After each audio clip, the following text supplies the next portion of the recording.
tá bom? Você que é o maiorzinho, acompanhe comigo a leitura, Salmo de número 102, verso de número... Eu vou do 1, para que a gente possa estar lembrando o Salmo a cada exposição dominical, tá bom? Então eu vou do verso 1, eu paro no verso 17, que é o intuito nosso, percorrer 12 a 17. Diz assim a santa palavra do Senhor: ouve, Senhor, a minha súplica, e cheguem a ti os meus clamores. Verso 2, não me ocultes o rosto no dia da minha angústia, inclina-me os ouvidos no dia em que eu clamar, dá-te pressa em acudir-me, porque os meus dias como fumaça se desvanecem, e os meus ossos ardem como em fornalha. Ferido como a erva, secou-se o meu coração, até me esqueço de comer o meu pão. Os meus ossos já se apegam à pele, por causa do meu dolorido gemer. Sou como o pelicano do deserto, como a coruja das ruínas. Não durmo e sou como o passarinho solitário nos telhados. Os meus inimigos me insultam a toda hora. Furiosos contra mim, praguejam com o meu próprio nome. Por pão tenho comido cinza e misturado com lágrimas a minha bebida. Por causa da tua indignação e da tua ira, porque me elevaste e depois me abateste. Como a sombra que declina, assim os meus dias, e eu me vou secando como a relva. A partir daqui a nossa exposição, verso 12. Tu, porém, Senhor, permaneces para sempre, e a memória do teu nome de geração em geração. Levantar-te-ás e terás piedade de Sião. É tempo de te compadeceres dela, e já é vinda a sua hora. Verso 14. Porque os teus servos amam até as pedras de Sião, e se condoem do seu pó. Todas as nações temerão o nome do Senhor, e todos os reis da terra a sua glória. Porque o Senhor edificou a Sião, apareceu na sua glória. Atendeu a oração do desamparado, e não lhe desdenhou as preces. Vamos orar uma vez mais ao Senhor. Faça essa oração, peça para que Deus fale ao seu coração, para que você possa ter o máximo de atenção necessária. 1 Coríntios, capítulo número 14, fala que é pela compreensão. Por isso que se a gente vir para o culto e não entender muita coisa, você não sai edificado. Por isso que a ênfase deve ser entendermos. É por isso que você nota que aqui a gente faz passo a passo, palavra a palavra, linha a linha, para que você entenda aquilo que Deus está falando convosco. Porque sem entender, vai ser uma grande bênção para você. Então faça isso. Peça, Senhor, me ajude a prestar atenção. Às vezes tem tanta coisa que faz a gente devagar, pensamentos, as contas da segunda, os desafios da semana que vem, né, Flávio? Tem tanta coisa. Dá uma sede, a bexiga parece que enche mais rápido. Faça de tudo para que esse momento seja muito especial para você. Porque se a gente conseguir ser fiel ao Santo Texto, é Deus mesmo falando conosco. E se assim for, é mais do que especial esse momento que aqui estamos juntos. Vamos orar? Damos-te graça, Senhor, por nos fazer sair de casa e entender que há algo muito importante para nós num dia como esse.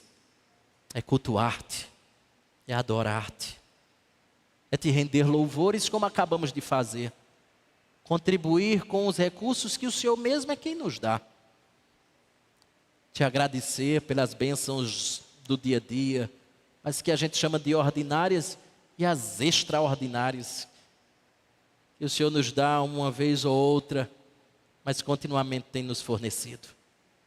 Queremos também te agradecer pelo privilégio de poder estar aqui escutando a tua voz.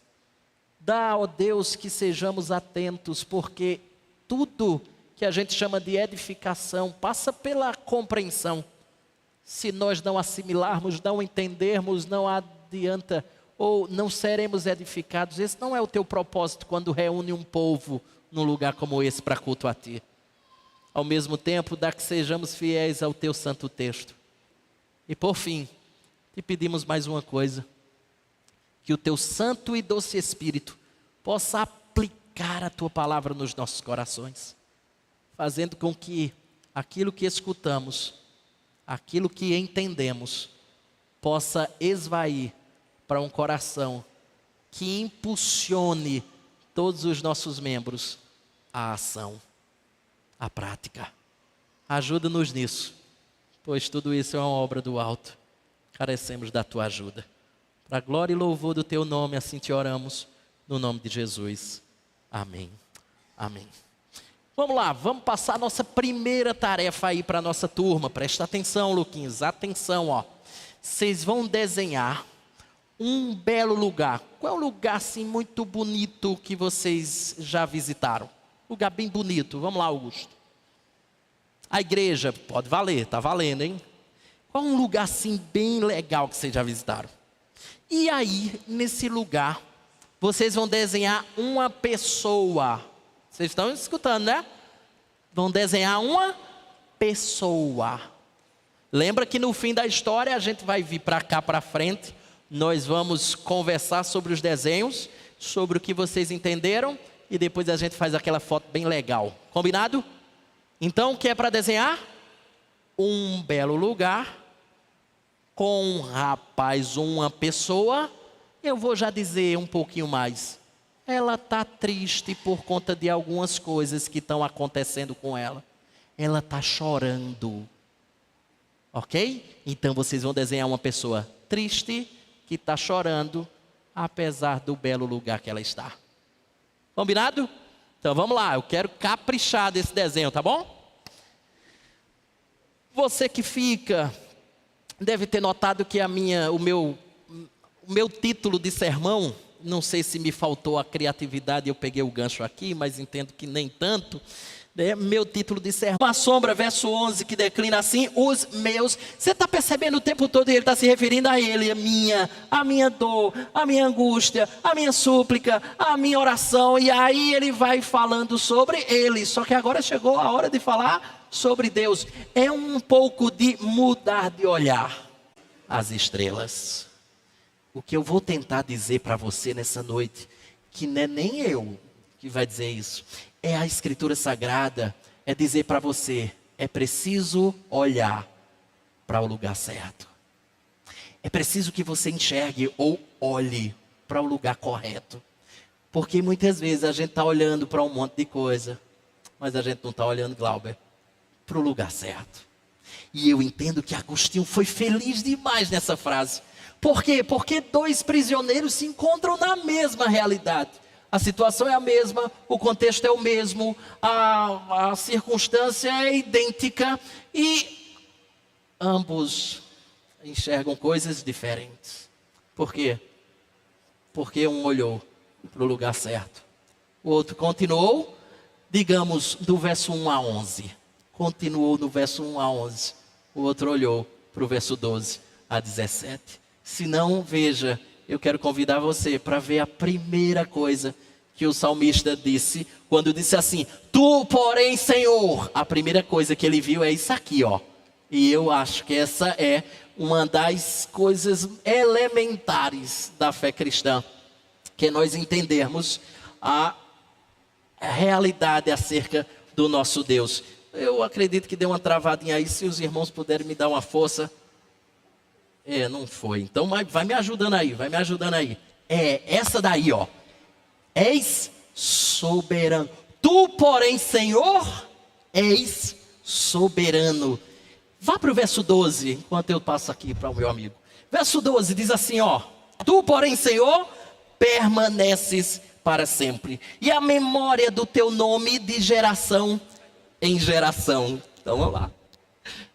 Meus irmãos, preste atenção numa coisa. Esse versículo precisa ser lido junto com o versículo 11. Porque aí você começa a perceber a força. Porque ele está lançando o contraste no versículo número 12. Se não, observe. Verso 11. Observa lá comigo. Vamos mergulhar no texto. Olha o que ele diz. Como a sombra que declina, assim os meus dias. E eu me vou, secando como a relva. Verso 12. Tu, porém, veja, eu me vou. Tu, porém. Esse é o contraste aqui. eu vou me secando, eu me vou secando. Tu, porém, Senhor, permaneces para sempre, a memória do teu nome de geração em geração. Em certo sentido, o que ele está tentando dizer é mais ou menos assim: eu me acabo, mas tu não te acabarás. Senhor, a minha nação se tornou quase extinta, está se acabando, mas eu tenho certeza que tu não se extingues, porque tu és completamente imutável. O original aqui é interessante porque há uma tradução que é totalmente possível, que é essa daqui, ó. Lá foi. No lugar da palavra permaneces, seria a palavra sentar. Então a tradução seria mais ou menos assim, ó: tu, Senhor, te assentas eternamente. O que ele está querendo dizer? Eu acho que é uma tradução, ó, boa demais. Tu te assentas eternamente. Isto quer dizer, porque assentar, via de regra na escritura, ela traz a conotação de reinado, de rei. Então o que o salmista muito provavelmente está dizendo aqui é: Senhor, tu continuas reinando, o teu trono ainda está seguro, mesmo quando a tua cidade se encontra em ruínas, que era Jerusalém, mesmo quando o teu povo peculiar se encontra em cativeiro, ou foi levado para o cativeiro como escravo, tu continuas sentado no trono, reinando sobre tudo. E isso eu quero que você entenda como uma das coisas mais lindas que esse salmo pode nos comunicar, porque ele está dizendo mais ou menos assim para mim e para você: mesmo que recebamos péssimas notícias numa semana, mesmo que recebamos péssimas notícias no mês, mesmo que recebamos péssimas notícias no dia, mesmo que tenhamos diagnósticos devastadores, mesmo que percamos pessoas que tanto amamos na vida, mesmo que tudo desabe, mesmo que tudo seja ruínas, Deus continua sentado. Você entendeu? Deus continua no trono, Deus continua reinando. Essa é a mensagem que ele está querendo comunicar para mim e para você. Não sei se você lembra, o ano era 2019, quando um homem chamado John Piper veio pregar aqui na cidade de Campina Grande, na Consciência Cristã. Ele iniciou um de seus sermões de maneira muito ousada, e eu fiquei encantado com aquilo que ele começou. Ele iniciou um dos seus sermões dizendo o seguinte: as pessoas me perguntam muitas vezes como, ou coisas do tipo, onde Deus estava nos atentados de 11 de setembro? Onde é que Deus estava, John Piper? Ele dizia, as pessoas me perguntavam isso naquele período. Sabe qual era a minha resposta para isso? Deus está no seu trono. E ele disse que escutava muitas perguntas, tais como: onde estava Deus no tsunami? Ele disse: no seu trono. Onde está Deus nas tragédias e desastres? Ele está e sempre estará no seu trono. Onde é que Deus estava quando mataram seu filho na cruz? Onde? No trono. Deus estava no trono, conduzindo toda a história para o nosso bem, inclusive quando mataram o próprio filho dele. Verso 12, preste atenção. Tu, porém, Senhor, permaneces para sempre. Tu, Senhor, te assentas eternamente.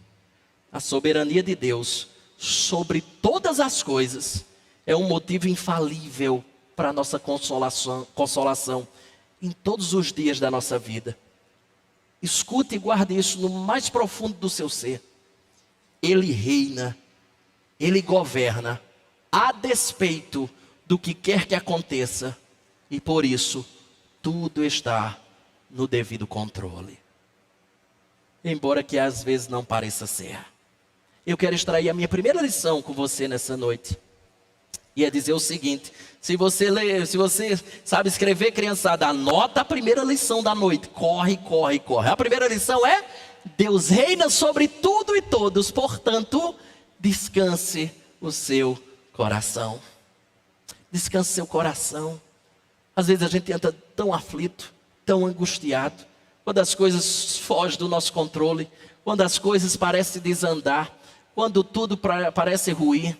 Eu queria que você pudesse lembrar dessa grande verdade: Deus reina sobre tudo e todos, portanto descanse o seu coração. Não esqueça, é verdade que a nossa vida é transitória, mas a dele é permanente. Nossos melhores amigos morrem, mas o melhor de todos os amigos nunca morre. Os que nos ameaçam não podem tocar o nosso Senhor. Nosso nome será escrito na poeira e enterrado no esquecimento quando partirmos dessa terra. Mas a memória dele, como o próprio texto diz, a tua memória permanecerá de geração em geração, até os fins dos tempos, mais ainda, por toda a eternidade. Ele será reconhecido, ele será honrado. O reino de Deus não pode sofrer nenhum ataque, nem tampouco deixar de existir. Nenhum ataque fatal o reino de Deus pode. É sobre ele, ou melhor, debaixo dele, sob os seus cuidados que se encontra a minha e a sua vida. Deste modo, presta atenção, o contraste posto entre o verso 11 e o verso 12 é: contra a fragilidade e brevidade da vida humana está o reinado do eterno Deus. Em meio à sua fragilidade, lembre-se do reinado do eterno Deus. Em meio às notícias duras, lembre-se do reinado do eterno Deus. Em meio às circunstâncias difíceis que haveremos de enfrentar, lembre-se de que nós temos um reinado de um Deus que viverá eternamente. Ele é soberano. Isso precisa ser aço nas suas artérias. Isso é aço nas suas veias. E aqui eu quero extrair a minha segunda lição, que é muito parecida com a primeira que pensamos. A segunda lição é dizer para você que a garantia de nossa esperança está exatamente na soberania eterna de Deus. A garantia de nossa esperança está exatamente na soberania eterna de Deus. É claro que nós podemos ter esperança. Afinal de contas, o quê? Deus é soberano. É por isso que você pode ter esperança. Deus governa sobre tudo e sobre todos. Peguemos a parte B do verso 12, porque ele diz mais uma coisa. Ele diz assim, ó, me acompanhe. Tu, porém, Senhor, permanece para sempre. E aí ele diz, e a memória do teu nome de geração em geração. É como se ele dissesse assim, os homens me esquecerão, mas o Senhor será lembrado de geração em geração. Deixa eu dizer só uma última coisa do versículo número 12, para que a gente possa avançar. A última coisa é uma questão que rotineiramente, eu já falei aqui na igreja, e de vez em quando eu falo. As palavras, tu porém Senhor, ela marca uma transição de perspectiva aqui. Uma transição de algo que o salmista aqui enxerga. Ele tinha uma perspectiva, ele enxergava algo. Mas o verso de número 12, com a frase, tu porém Senhor, ele muda essa perspectiva que tinha, na qual ele deixa de olhar para ele mesmo, para si mesmo, e para os seus problemas, como nós já vimos do verso número 1 ao verso número 11. E ele passa agora a focar em Deus no seu trono, esse trono que permanece de maneira inabalável. Por isso que o verso 12, ele é meio que uma virada de chave aqui no Salmo. 1 a 11, focado em si. 12 em diante, mudança de perspectiva. Digamos que ele olhava para frente aqui, olhava para as suas circunstâncias. Verso 12, ele olhou para cima. Tu, porém, Senhor. Essa é a mudança de perspectiva que aqui o salmista nos lembra. Mas observe que o salmista se lembra da soberania eterna de Deus. E aqui entra outra coisa linda. Veja, que já saber que Deus é soberano é fantástico, é maravilhoso. Se você sabe que Deus está no controle da mais absurda situação que você esteja vivendo, isso já traz um certo consolo. Mas é interessante porque Deus, melhor, o salmista não lembra apenas da soberania eterna de Deus. Ele lembra-nos de uma segunda coisa. Ele lembra que esse Deus que é soberano e eterno, ele também é compassivo. Ele tem compaixão, ele é misericordioso. Senão, jogue seus olhos no verso de número 13 e a gente chega à segunda coisa que o salmista quer nos dizer no tu, porém, Senhor. Tu, porém, Senhor, a primeira coisa és soberano. Guarda aí. Anotou? Segunda, olha lá. Tu, porém, Senhor, és misericordioso. Olha que coisa linda isso aí, ó. Levantar-te-ás e terás, ó, a misericórdia de Deus aí, terás piedade. Né? A tradução da NVI, não sei se é a sua, mas ela traduz como levantar-te-ás e terás misericórdia. Seria uma tradução totalmente possível. Terás misericórdia de Sião É tempo de te compadeceres. Mais uma vez a expressão de misericórdia aqui da parte de Deus, de Ele descompadecer dela, e já é vinda a sua hora. Veja, meus irmãos, Deus é eternamente soberano, isso é uma bela mensagem, mas Ele é um soberano misericordioso. Tem coisa pior do que um soberano, pelo menos em termos humanos. A gente sabe como é danoso alguém que governa sobre determinado lugar, não tem ninguém autonomia senão Ele. Como é complicado esse tipo de conduta numa sociedade. Quando você tem alguém que governa de maneira absoluta, mas não governa com misericórdia. É um transtorno para aqueles que são regidos por esse governante. Mas o meu e o seu Deus, Ele não é um soberano déspota. Ele é um soberano misericordioso. Portanto, o salmista se lembra da soberania eterna de Deus, mas lembra que esse soberano eterno, Ele é um Deus de misericórdia. E aqui eu queria que você guardasse a nossa terceira lição dessa noite, que é dizer para você: guarde juntos na memória o poder, soberania e o amor de Deus, misericórdia, pois será o melhor remédio para todas as suas tristezas. Na sua angústia, na sua tristeza, na sua dor, junte essas duas coisas e lembre-se: Ele é soberano, Ele é misericordioso. Eu não tenho controle sobre essas circunstâncias, mas existe alguém que tem. E esse alguém que tem, Ele se compadece daqueles que se encontram em circunstâncias como a que eu me encontro. Lembre dessas duas verdades: Ele governa e Ele é misericordioso. Isso nos fornece esperança em meio às dores. A nossa esperança de consolo, veja, fundamenta-se na soberania de Deus e na bondade e misericórdia de Deus. O verso número 13, ele traz uma coisa muito interessante. Veja, ele usa uma expressão aí: levantar-te-ás e terás piedade de Sião. Sião é um outro nome que é dado à cidade de Jerusalém. Você sabe que Jerusalém, ela tinha sido escolhida há muito tempo e foi altamente favorecida por Deus, gloriosamente habitada e maravilhosamente preservada pelo Senhor. Mas agora a realidade é totalmente diferente da que fora outrora em outros anos. Agora a pobre Sião se encontra em agonia. A pobre Sião se encontra destruída. Sião, isto é, Jerusalém, está em ruínas, é pedra sobre pedra. Todavia, olha a informação do texto, parte final do verso 13: é tempo de te compadeceres dela, e já é vinda a sua hora. Meus irmãos, olha que coisa interessante. Deus havia estabelecido um tempo para tirar o povo lá da Babilônia. Se você não conhece um pouco do Salmo 102, basicamente era o seguinte: Deus tem um povo chamado Israel. Esse povo habitava na cidade de Jerusalém.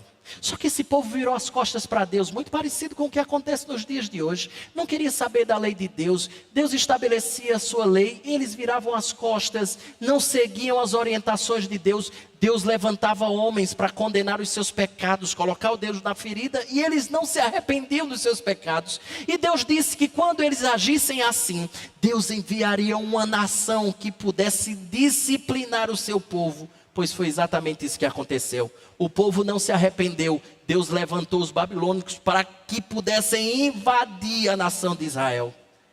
A Babilônia invadiu, destruiu a cidade, inclusive o templo do Senhor que estava lá na cidade de Jerusalém. Pegou muitos que lá moravam e levaram cativos para a cidade, para a nação da Babilônia. Sabe o que aconteceu? Deus disse que esse cativeiro duraria 70 anos. Esse é o enredo do Salmo 102.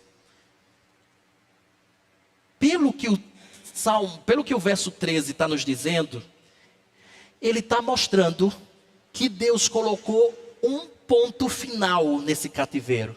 Parece que os 70 anos já está chegando ao fim. Isso está nos comunicando uma coisa muito interessante, e eu entendo que isso comunica para mim e para você. É que Deus tem um tempo divinamente determinado para determinadas circunstâncias. Isto nos ensina que há um tempo apropriado para as grandes ações de Deus na vida do seu povo. Ele permite que as disciplinas, Ele permite que as dores e angústias tenham a sua hora, mas também Deus terá a sua hora. Apesar que Deus já está tendo a hora dele aqui, disciplinando o seu povo. Mas quando a gente fala que Deus terá a sua hora, será a hora determinada, que Deus vai intervir naquela situação e vai mostrar de maneira mais evidente a sua misericórdia para com aquele povo. Não esqueça, Deus jamais atrasa, nem mesmo por um segundo. E aqui eu quero extrair a minha quarta lição junto com você. É que Deus tem o momento certo para agir. Essa é uma das mensagens do verso número 13. Isso é muito encorajador, saber que há um tempo determinado, o tempo designado, escute, pela sabedoria infinita. E por isso é o melhor momento, que a gente chama do tempo certo, é aquele tempo que Deus estabeleceu. E esse tempo não será esquecido nem tampouco adiado. A gente é que meio que quer fazer as coisas no nosso tempo. Digamos que se Deus fizer essa proposta para você, vamos trocar de lugar, e você pudesse assumir as rédeas, inclusive da sua própria vida como Deus, você já teria enfiado os pés pelas mãos, já tendo feito com que determinadas coisas que não deveriam acontecer agora, acontecessem de maneira imediata. Por quê? Porque a gente não acredita que Deus tem um tempo certo para as coisas da nossa vida. Um tempo adequado. Pela sabedoria infinita, Ele tem um tempo certo. Quando esse tempo chega, aí diz, vou usar aquela canção bem pentecostal, não há ferrolhos nem portas. Não há absolutamente nenhuma objeção. Não há nenhuma barreira quando chega o tempo que Deus estabeleceu. Não há nenhum obstáculo para que Deus possa fazer aquilo que Ele tenciona fazer na nossa vida. Não há nada que impeça o que Deus deseja fazer. E assim temos a comprovação de algo que a gente aprende no verso 12, ou pelo menos que devíamos lembrar num momento como esse. O que a gente aprendeu no verso 12? Que Deus é soberano. E olha que coisa linda o que Ele está mostrando no verso 13. Deus é soberano e Ele está demonstrando isso, porque Ele tem domínio sobre uma coisa chamada tempo. Ele está mostrando sua soberania no verso 13. Ele tem domínio sobre o tempo. Isso traz mais ansiedade ou mais segurança para você? Ele tem o tempo certo. Porque Ele é soberano. Ele tem domínio sobre o tempo. Eu espero que gere mais segurança. E você diga para si mesmo, ô amigo, calma. Ele tem o tempo certo e não você. Bate aquele papo você consigo mesmo. Diga assim, calma. Nós cremos num Deus que sabe o tempo exato das coisas acontecerem. A gente é que é meio avexado para as coisas. Mas Ele tem um tempo determinado pela sabedoria infinita. Digo certamente para você, a sabedoria dEle, é muito melhor que a sua. Portanto, calma, aguarde, na hora certa há de acontecer. Terceira coisa que o texto nos mostra, sobre tu, porém, Senhor, já vimos que Ele é soberano. No verso 13 vimos que Ele é misericordioso. E agora eu quero chamar a sua atenção para o terceiro ponto. Que Deus é um construtor, eu chamei aqui de reconstrutor. Veja se não é verdade, verso de número 14. Veja o que diz, olha lá. Porque os teus servos amam até as pedras de Sião e se condoem do seu pó. Veja, eu já falei que a nação da Babilônia invadiu a cidade de Jerusalém e acabou com tudo. Portanto, o verso de número 14 é uma referência aos escombros deixados pelos babilônios depois que invadiram a cidade de Jerusalém. Suas pedras estavam em desordem, mutiladas, quebradas e montões de restos inúteis aqui estavam espalhados aqui e ali. Estava tudo esculhambado, quebrado. Mas aquela cidade, veja, aquela cidade era tão especial para eles, que até mesmo o que restou daquela destruição era sagrado para os sobreviventes. Nenhuma destruição impedia, olha que coisa interessante, nenhuma destruição impedia deles amarem a cidade de Jerusalém. Deixa eu dizer uma coisa. Eu penso que isso aqui tem muito a ver conosco, com a igreja. Eu penso que isso nos serve para a igreja. Uma vez que a cidade de Jerusalém, ela tinha o templo de Deus, onde Deus se relacionava com o seu povo. E a mensagem que eu acho que a gente pode extrair disso aqui é exatamente a seguinte: que nenhuma destruição, que nenhum problema deve impedir-nos de amar a igreja do Senhor. Já viu gente que teve alguma coisinha na igreja assim, eu vou mais nada, não quero nem saber mais desse negócio de igreja. Veja, olha o que aconteceu, está aí. Eu penso que o verso 14 nos ajuda a amar a igreja, apesar de algumas coisas que realmente possa acontecer na própria igreja. Eles suspiravam, olha que coisa linda isso aqui. Eles suspiravam pelas pedras e pó daquele lugar. Então deixa eu lhe dizer uma coisa. Quem verdadeiramente ama a igreja de Deus, ama-a quando está ela em aflição, assim como ela, ou quando ela está em dias de bonança. Nós a amamos porque ela é a igreja do Senhor. Como eles amavam a cidade de Jerusalém. Por quê?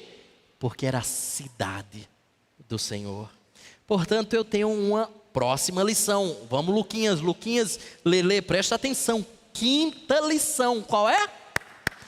Ame a igreja e suspire por ela. Ame a igreja e suspire por ela. Por quê? Porque foi Deus que planejou esse ajuntamento de pessoas. Foi Deus que estabeleceu esse dia para que nos juntássemos e pudéssemos adorar a Ele. Deus ama a igreja. Seria nós que não amaria aquilo que Deus ama? Ame e suspire por ela. Ela é digna do nosso amor. Caminhe junto comigo, já vamos para a quarta coisa. Veja, tu porém, Senhor, és soberano. Verso 12, tu porém, Senhor, és misericordioso. Verso 13, tu porém, Senhor, és reconstrutor. Deus está reconstruindo aquela cidade. Eu não sei se já aconteceu com você também, mas às vezes é isso que Deus faz com a gente. Às vezes a gente está quase que em Jerusalém, depois da invasão dos babilônios. E Deus vai juntando os cacos, colocando cada caco em seu lugar. E vai organizando tudo de novo. Por quê? Porque Ele é reconstrutor. Ele sabe muito bem reconstruir aquilo que se quebrou, aquilo que se perdeu. Portanto, essa é uma das grandes lições para que, quando a gente tiver uma grande dificuldade, quando a gente passar por uma grande provação, quando tivermos só o caco, a gente não usa essa expressão às vezes, hoje eu estou só o caco. Você tem alguém que reconstrói e junta os cacos. É o Deus que reconstruiu os cacos de Jerusalém. Só que temos uma quarta coisa, vamos lá? Quarta coisa, tu porém, Senhor, és glorioso. Se não, veja, verso número 15 e 16, olha só o que diz o texto. Todas as nações temerão o nome do Senhor, e todos os reis da terra a sua glória. Meus irmãos, a restauração da cidade de Jerusalém, de Sião, ela redundaria em glória para o nome de Deus. A libertação dos exilados judeus da Babilônia, voltando para Judá, voltando lá para Jerusalém, foi um testemunho para todas as nações vizinhas de que Deus estava o quê? Assentado no seu trono, dirigindo o destino do seu povo. E aqui eu penso que nós temos algo interessante. Uma realidade muito comum a saber, que a misericórdia dentro da igreja logo é percebida pelos que são de fora. É semelhante à realidade quando acontece dentro de casa. Quando uma luz é acesa dentro de casa, ela brilha de tal maneira através da janela que as pessoas fora começam a enxergar. É mais ou menos isso que Deus faz conosco. Isto nos mostra que conversão é algo perceptível e que traz glória a Deus. Quem já não presenciou algo assim? Certa vez um rapaz chegou para mim, ele disse assim: olha, pastor, não sei o que é que você tem não, viu? Mas minha mulher, não é mais a mesma. Eu já dei um alívio, né? Quando chega assim, minha mulher, eu digo: eita, tem jeito não, é? Não é mais a mesma. É outra pessoa. Pois é. É assim que Deus faz. Quando Deus transforma a vida de alguém, isso é perceptível. Já viu alguém dizendo, tem até um irmão que eu gosto de brincar aqui, eu não sei se ele está aí, mas o nosso irmão Samuel, ele quando era criança jogava pedra nos telhados da igreja Assembleia de Deus, aqui da Liberdade, que ele morava na Liberdade. Hoje ele é alguém que coloca pedras na igreja para edificar a igreja. Por quê? Porque Deus é capaz de transformar a vida de um carrego em alguém que carregue a mensagem de transformação. Pessoas que tinham um determinado comportamento, porém foi alcançado por Cristo e já não é mais como antes. Por isso que 2 Coríntios capítulo 5, verso 17 diz assim: se alguém está em Cristo, nova criatura é. As coisas velhas já passaram, eis que tudo se fez novo. É por essa razão que as pessoas às vezes não entendem e até diz mais ou menos assim: pronto, agora só quer ser santo. É ou não é? Já escutou uma coisa assim? Agora só quer ser santo. Pronto, eu te conheço. É. Falando de Agostinho, aquele que eu falei daquela frase do início, conta uma história, não está nem no meu sermão aqui, mas eu acho que cabe. Conta a história que Agostinho, ele era muito mulherengo na sua juventude. Frequentava alguns bordéis, enfim, se relacionou com muitas mulheres. E certa vez ele estava andando pelas ruas da cidade e uma destas mulheres que ele se relacionou começou a gritar no meio da rua, dizendo assim: Agostinho! Agostinho! E ele parece que tinha percebido quem era que chamava, continuou na sua caminhada. E ela não parava, dizia assim: Agostinho, Agostinho. E ela avançou o passo, foi se aproximando, até que ela encontrou e disse assim: Agostinho, você não está lembrado de mim, Agostinho? Aí ele disse: lembro sim. E por que você não me respondeu? Eu não sou mais aquele Agostinho que você conheceu. Eu sou uma outra pessoa. É exatamente esse o ponto. Não somos mais aqueles que éramos. Ele nos transformou. E esse desejo de viver uma vida totalmente diferente é uma realidade da nossa vida. Porque aquilo que Deus toca, ela se torna perceptível entre as pessoas. É por isso que alguém, quando diz assim, que constata que realmente é a mais pura verdade, especialmente quando o tempo passa, aí alguém diz assim: eu vou dizer mesmo, viu? Só Deus para ter transformado aí. É, só Deus. Só Deus transforma. Tal como a restauração de Jerusalém foi uma maravilha entre os reis, entre as nações, entre os povos, a transformação de uma vida é uma obra maravilhosa do céu. Um dia Deus transformou a nossa vida. Um dia Deus tocou. Mas perceba que isso vai ficar mais claro. Pule para o verso 16 para você perceber isso de maneira mais evidente. Olha só, diz assim o verso 16: porque o Senhor edificou a Sião, apareceu na sua glória. Tem uma tradução da linguagem de hoje, olha só, que ela deixa mais claro e evidente o que ele está dizendo. Diz assim, quando o Senhor tornar a construir Jerusalém, Ele mostrará a sua glória. Ou seja, quando Deus colocou a mão na massa, que a coisa ficou transformada, é Deus que é glorificado, da beleza de Deus, a glória de Deus irradia das obras de suas mãos. A riqueza de alguém, irmãos, fica explícita, você sabe tanto quanto eu, quando ele mostra os seus bens. A habilidade, por exemplo, de um grande lutador é demonstrada na luta e nas suas vitórias ao longo da carreira. A capacidade, por exemplo, de um grande piloto sempre é evidente nas corridas e nos campeonatos que ele porventura ganhe. Da mesma maneira, Deus, a sua habilidade, poder e grandeza, bem como todos os seus atributos, seriam evidenciados na reedificação da cidade de Jerusalém. deixa eu ir além. A habilidade, o poder e a grandeza de Deus estão evidentes na nossa vida transformada.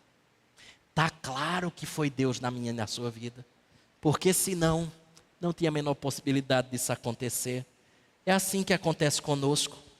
Alguém já disse uma coisa que eu achei linda, escute. Alguém já disse assim, o sol é sempre glorioso. O sol não deixa de ser glorioso, não. O sol sempre é glorioso, Raíra. Porém, no dia mais nublado, ele não aparece. Mas escute, quando as nuvens que o escondem se abrem, o mundo contempla e desfruta da sua glória e da sua força. O sol não deixa de ser glorioso por causa das nuvens.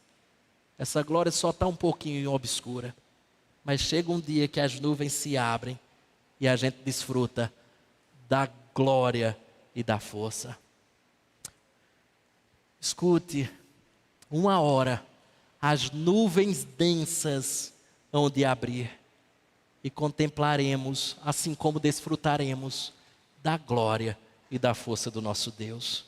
E já que estamos falando da glória de Deus em Sião, de Deus na reconstrução e formação daquela cidade, pense em nossa formação, pense na sua formação. Lembre, Deus nos transformou, Deus nos tem santificado, Deus nos tem capacitado, Deus nos tem instruído, Deus nos tem unido como igreja, Deus nos tem amadurecido na fé, a fim de servirmos a Ele neste mundo. Portanto, a glória do seu amor, a glória da sua bondade, da sua misericórdia, da sua fidelidade, está evidente na obra que Ele está fazendo em nós. Pule comigo para o verso 17 e a gente encerra. Nós já vimos que tu, porém, Senhor, és soberano. Tu, porém, Senhor, verso 13, és misericordioso. Tu, porém, Senhor, verso 14, és reconstrutor. Tu, porém, Senhor, verso 15 e 16, és glorioso. Por fim, ele diz uma coisa que também é importante para mim e para você. Tu, porém, Senhor, és amparo, suporte, auxílio. Amparo, leia-se suporte, auxílio. Se não, veja, estou no verso 17. Olha o que ele diz. Atendeu a oração do desamparado e não lhe desdenhou as preces. Veja, irmãos, a oração daqueles homens que estavam presos lá, cativos lá na Babilônia. Os abandonados foram ouvidos pelo Senhor. Isso é lindo por vários fatores, dentre eles, primeiro, tem 3. Por que isso aqui é lindo em dizer que a oração dos cativos fora ouvida pelo Senhor? Primeira coisa, porque isso é bonito, é que Deus não ouve os homens por causa do dinheiro que eles possuem. Percebeu? Está todo mundo cativo lá, escravo, servo, não tem recurso nenhum. Deus não ouve as pessoas por causa do seu dinheiro. Mas mais, Deus não ouve as pessoas pela quantidade de terra que eles chamam de suas. Deus não ouve as pessoas pelo conhecimento social que elas têm. Deus ouve as pessoas por causa da sua misericórdia. Isso é bonito, né? Deus não é comprado por quem quer que seja. Ele atende às nossas orações, do rico ao pobre, para o famoso ao desconhecido, para aquele que tem muito, daquele que tem pouco, porque Ele é misericordioso. Segunda coisa que isso aqui nos diz, é que nenhuma de nossas orações são desprezadas por Deus. Olha que coisa impressionante. Veja o final do verso 17, olha o que ele diz. Ele diz assim, não lhe desdenhou as preces. Olha que coisa interessante. Deus não trata com desdém as nossas orações, inclusive aquelas que Ele não atendeu para o nosso próprio bem. Deus, quando a gente está orando, Deus vai assim, não, Ele não desdenha das nossas orações, inclusive daquelas que você pediu mal. Por isso que Tiago disse assim, você não recebe porque você pede mal. Deus não desdenha nem dessas.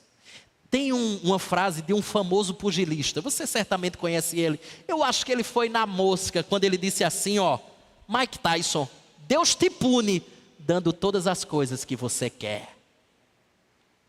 Você quer ver Deus lhe punindo? É Deus soltando as cordas assim, para lhe dar o que você pede. Porque você tanto prova como eu, que tem certas coisas que se Deus tivesse nos dado, onde é que a gente estaria hoje? A gente sabe muito bem que Deus é tão bom, mas tão bom, que nem aquilo que a gente acredita que seria benefício para as nossas vidas, Ele nos dá, porque Ele sabe que não seria. Terceira coisa que o verso 17 nos mostra, que as nossas orações foram atendidas. Ele atendeu suas orações, mas você não pode esquecer do verso 13. O que foi que a gente viu no verso 13? Lembra? Lembra? Tempo. O verso 13, nós aprendemos sobre tempo. Ele atendeu as nossas orações. Melhor, Ele atendeu as orações do povo que aqui orou. Mas no tempo determinado por Ele mesmo. Escute, Ele escuta as nossas orações.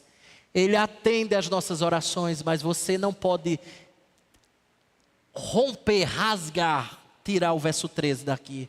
É no tempo dele, embora ele deixe claro que o que ele está fazendo aqui ocorre em resposta às orações que foram feitas.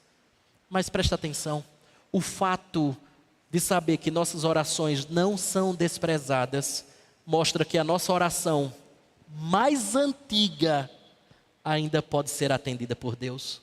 Você já teve esse tipo de experiência? Você orou assim, faz um tempão, nem lembrava mais, de repente, rapaz, olha mesmo, Deus me deu. Eu lembro, orei faz um tempão, Michelinho. De repente Deus, pum. Sabe por quê? Porque o que ele está dizendo no verso 17 é a mais pura verdade. Sabe o que ele está dizendo? Eu não desprezo as suas orações. Pode fazer um tempão.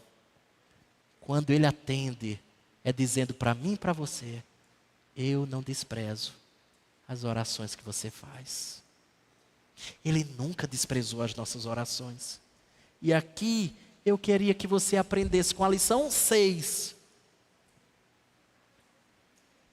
Que o verso 17, aqui há consolo para aqueles que se consideram completamente desamparados. Eu não sei se é a sua realidade, mas se for, aqui há consolo para você. Receba o consolo de Deus em escutar que Ele lhe ouve, que Ele não despreza as suas orações. Porque o fato de ser desamparado aqui assegura a você a consideração divina. Deus considera você exatamente pelo fato de você ser desamparado. Agora deixa eu dizer uma coisa mais a você aqui ainda. As pessoas são aqui chamadas de desamparadas, né, essa palavra? A palavra aqui utilizada é muito interessante, porque ela significa isso aqui, Não sei se você vai dar para perceber. Olha só, isso aqui significa desamparado. Essa é a palavra hebraica lá. Sabe o que é isso? Um arbusto baixo. O arbusto baixo aqui, ele se refere, a palavra desamparado aqui, é exatamente arbusto baixo, é que arbustos baixos desse tipo, eles nasciam no deserto. Eles não cresciam em nenhuma parte, exceto num lugar desolado, num lugar abandonado. Talvez essa seja exatamente a intenção do autor em dizer exatamente isso. Quando ele usa essa palavra e quando ela é aplicada a homens, a palavra desamparado aqui, arbusto baixo, quando ela é utilizada para homens, sempre significa homens abandonados, sempre significa homens que são privados de tudo que lhes é confortável, homens desprezados, homens que jamais tiveram filhos, por exemplo, ou cujos filhos lhe foram tirados e todos os seus confortos lhe foram removidos. Isso é arbusto baixo, desamparado. Ele está dizendo exatamente isso para as pessoas. Esse é o seu caso. Solitário, num deserto, sozinho. Ok. Você ainda assim é alvo da consideração divina. Deus considera seu estado, assim como não despreza as suas orações. Olha que coisa linda, não é isso? Certa vez eu li não sei se é um poema, uma poesia curtinha, de um teólogo chamado James Montgomery Boyce. Certa vez ele escreveu assim, eu acho que pode nos ajudar nisso. Ele disse assim, a oração é a carga de um suspiro, o cair de uma lágrima, o olhar dirigido para cima, quando ninguém, senão Deus, pode ouvir. Na lágrima que cai, no suspiro que damos, no olhar que dirigimos para o alto, quando ninguém pode ouvir, Ele ouve, Ele considera, Ele nos assiste. Criançada, chegou a hora da segunda parte do desenho. Opa, estão ligados aí?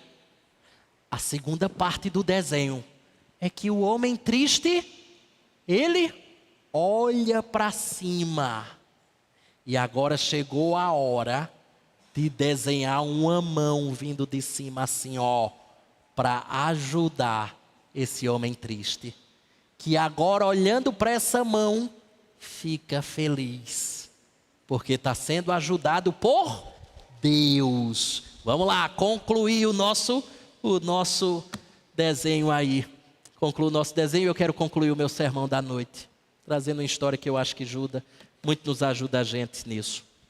Conta a história que um missionário evangélico trabalhava lá na África. Ele contou uma história muito interessante. Eu acho que eu já contei essa história aqui. Se você já sabe, guarda aí. Você vai relembrar. Conta essa história que um missionário que trabalhava lá na África, ele tentou ensinar aos nativos da região em que ele estava evangelizando. Ele tentou, Sara, ensinar aqueles nativos a oração do Pai Nosso. E conta a história que certa mulher daquela aldeia, ela recusava-se a ir além das palavras Pai Nosso que estás no céu. Ela não ia mais além disso. Pai Nosso que estás no céu, nos céus, Mateus capítulo 6, verso 9. E dizem que insistiam com ela, Pai Nosso que estás no céu, santificado seja o teu nome. Ela não dizia o resto. Pai Nosso que estás nos céus. Depois de um bom tempo que já insistiam com ela, e ela não falava o resto da oração do Pai Nosso, decidiram então ter uma conversa com ela. Chegaram para ela, aquele missionário chegou para ela e disse exatamente o seguinte: jovem, o que é que acontece com você?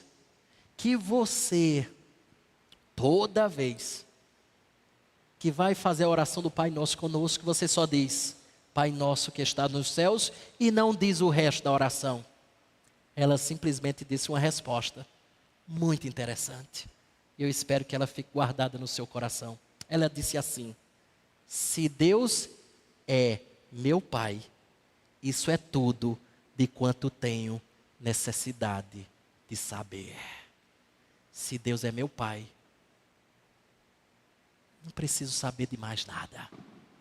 É a única coisa que eu tenho necessidade de saber. Deus é meu Pai. E isso é tudo. Deixa eu voltar à frase que iniciei. 2 homens olharam através das grades da prisão. Um viu a lama, o outro as estrelas. É preciso olhar para o lugar certo. E a minha oração é que você olhe para o alto. A minha oração é que você olhe para Deus. A minha oração é que você olhe para as estrelas. Baixe sua cabeça. Deus bendito, queremos te agradecer, Senhor, porque o salmista nos ajuda a olhar para o lugar certo. O salmista nos ajuda a perceber que muitas vezes estamos tão somente olhando para as circunstâncias, as vicissitudes dessa vida, as experiências duras, dramáticas, angustiantes, enfim, todos os adjetivos que podem ser utilizados para demonstrar uma circunstância delicada. E via de regra, ao observarmos tão somente nessa perspectiva, a gente deixa de olhar para o lugar correto. Graças ao Senhor que o salmista nos escreve, não apenas o verso 1 a 11, mas nos escreve verso 12 a 17, que tenta nos mostrar que, apesar das prisões, é possível não olhar para a lama, é possível enxergar estrelas. Nas experiências duras dessa vida, é possível enxergar o Senhor, é possível enxergar o Pai, e tão somente isso é suficiente para nós. É tão somente isso que precisamos saber. Porque se o Senhor é nosso Pai, isto nos é suficiente. Dá que a nossa confiança esteja exatamente arraigada nessas verdades. E que o nosso coração descanse e alimente a esperança daquele que, como vimos nessa noite, é soberano. Tu, porém, Senhor, és soberano. Tu, porém, Senhor, és misericordioso. Tu, porém, Senhor, és o reconstrutor da nossa vida. Tu, porém, Senhor, és glorioso. Tu, porém, Senhor, és o nosso amparo, nosso sustento, o nosso suporte, o nosso auxílio. Do que mais precisamos? Tu és o nosso tudo. E por esta razão, nós podemos ter confiança e esperança nessa vida, apesar da vida que muitas vezes temos tido. Apesar das dores que muitas vezes temos enfrentado. E em muitas circunstâncias, como já vimos na semana passada, ocasionadas por não dar ouvido à tua voz. Como assim foi o caso desse povo aqui. Ajuda-nos, Senhor, a encontrarmos consolo, refrigério, em verdades tão preciosas como essas. Nós assim te oramos, agradecidos, no nome do nosso Senhor e Salvador Jesus Cristo. Amém e amém. Quero convidar você a ficar de pé, quero convidar o nosso grupo de louvor